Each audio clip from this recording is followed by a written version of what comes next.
Good morning students. कल हमने विशेषण के बारे में पढ़ा था। विशेषण में मैंने बताया था कि संज्ञा या सर्वनाम की विशेषता बताने वाले शब्दों को विशेषण कहते हैं। अब मैं आज आपको विशेषण के भेदों के बारे में बताऊंगी।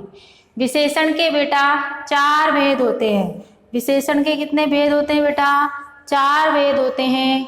गुणवाचक विशेषण, परिमाणवाचक विशेषण, संख्यावाचक विशेषण, सार्वनामिक विशेषण। इसको संकेतवाचक विशेषण भी कहते हैं। इसको संकेतवाचक विशेषण भी कहते हैं। अब देखिए गुणवाचक विशेषण किसे कहते हैं? गुणवाचक विशेषण में जो विशेषण संज्ञा या सर्वनाम शब्दों के गुण, दोष, रंग, आकार, प्रकार आदि का बोध कराए उसे गुणवाचक विशेषण कहते हैं। जो विशेषण संज्ञा या सर्वनाम शब्दों के गुण, दोष, रंग, आकार, प्रकार इनका बोध कराए उसे हम कौन सा विशेषण कहते हैं? गुणवाचक विशेषण। जैसे अच्छा, लंबा, काला, भारतीय, कमजोर। जैसे मैंने कहा काला घोड़ा, तो अब मैंने पूछा काला घोड़ा में कौन सा विशेषण है? आप बताओगे कि काला विशेषण है।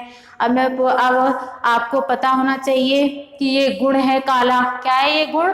गुण है काला, तो ये गुणवाचक विशेषण हो गया। संख्यावाचक दूसरा है आपका संख्यावाचक विशेषण। संख्यावाचक विशेषण में बेटा क्या होता है? संज्ञा या सर्वनाम की संख्या का बोध होता है। संख्या का बोध होता है, जैसे कि 3, तीसरा, कुछ। अब ये जो संख्यावाचक विशेषण है बेटा, ये 2 प्रकार का होता है। एक तो निश्चित संख्यावाचक होता है जिसमें निश्चित संख्याएं आएंगी 3, 4, 5, 6, दूसरा, तीसरा, पांचवा निश्चित। और अनिश्चित में क्या आएगा? कुछ लोग, कुछ आदमी, कुछ बच्चे, ऐसे संख्यावाचक विशेषण में आपका अनिश्चित में आएगा। अब देखिए ये आपका परिमाणवाचक विशेषण है। अब इसमें जो होता है, इसमें क्या होता है कि जो विशेषण संज्ञा या सर्वनाम की नापतोल या मात्रा का बोध कराएं, इसमें नापतोल या मात्रा का बोध होगा।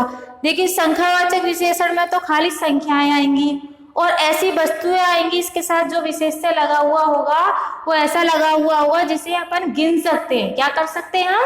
जिसे गिन सकते हैं। लेकिन परिमाणवाचक विशेषण में ऐसी चीजें आएंगी जिन्हें हम नाप तोल सकते हैं। जैसे कि लीटर में जैसे 2 लीटर, मीटर में जैसे 4 मीटर, किलो में जैसे 1 किलो, जैसे कि गेहूं है, तेल है, आपका दूध है, जिसे आप नाप तोल के लेके आते हो, वो आपका परिमाणवाचक विशेषण होगा।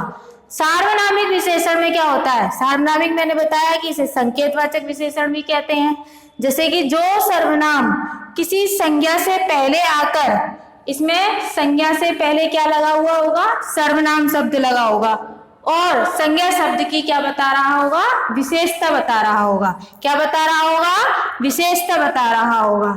उसे सार्वनामिक विशेषण कहते हैं। जैसे कि वे फल, अब फल संज्ञा है और संज्ञा से पहले सर्वनाम आ गया, तो ये कौन सा विशेषण हुआ? सार्वनामिक।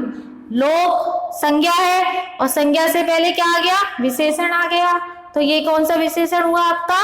सार्वनामिक। बेटा इससे जो मैंने विशेषण का आपको चैप्टर कराया है, इसको आपको फेयर नोटबुक में करना है बेटा। धन्यवाद बेटा।